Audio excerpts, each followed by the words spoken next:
यह कहानी एक गरीब किसान की है। एक बार एक छोटे से गांव में केशव नाम का एक गरीब किसान रहता था।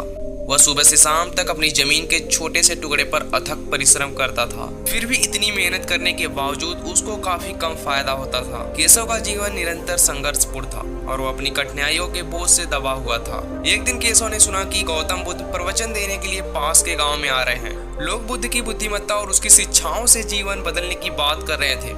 अपनी स्थिति को सुधारने के लिए बेताब केशव ने खुद बुद्ध से सलाह लेने का फैसला किया। चिलचिलाती धूप में मीलों चलने के बाद केशव आखिरकार उस जगह पहुंच गया जहां बुद्ध उपदेश दे रहे। वहां बड़ी संख्या में भीड़ थी, लेकिन केशव भीड़ में बीच में जाकर चुपचाप बैठ गया। बुद्ध के वचनों को सुनते हुए उसे ऐसी शांति और स्थिरता का एहसास हुआ जो उसने पहले कभी अनुभव नहीं किया।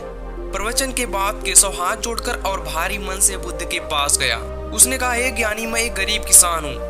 मैं हर दिन कड़ी मेहनत करता हूँ, लेकिन मेरे प्रयास व्यर्थ लगते हैं। मेरी जमीन बंजर है, मेरी फसलें कम हैं और मेरा परिवार जीने के लिए संघर्ष कर रहा है। मुझे नहीं पता कि क्या करना है, कृपया मेरा मार्गदर्शन करें।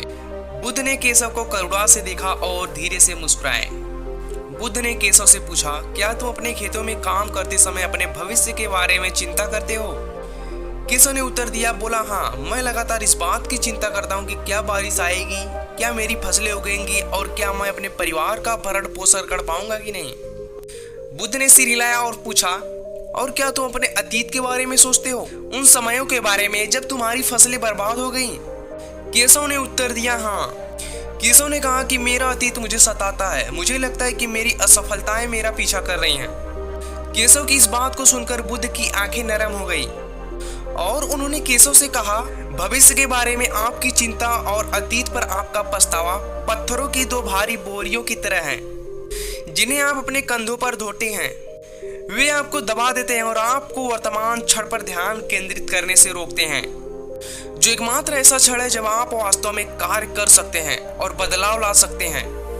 और जब आप अपने खेतों में काम करते हैं तो पूरे ध्यान से करें।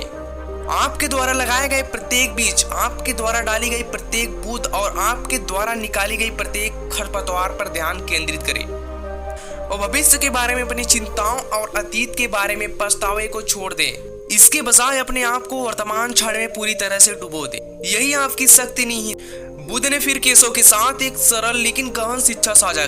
आप जो सोच समझ कर बोते हैं, आप खुशी के साथ काटेंगे। परिणाम तुरंत नहीं आ सकते, लेकिन धैर्य और समर्पण के साथ वे निश्चित रूप से आएंगे। अपने प्रयासों और वर्तमान क्षण पर भरोसा करें। केशव ने महसूस किया कि उसके दिल से एक बहुत बड़ा बोझ उतर गया। उसे एहसास हुआ कि लगातार चिंता करना और अतीत के बारे में सोचना उसके काम करने की क्षमता को बाधित कर रहा था। नई स्पष्टता के साथ बुद्ध को धन्यवाद दिया और अपने गांव की तरफ लौट गया।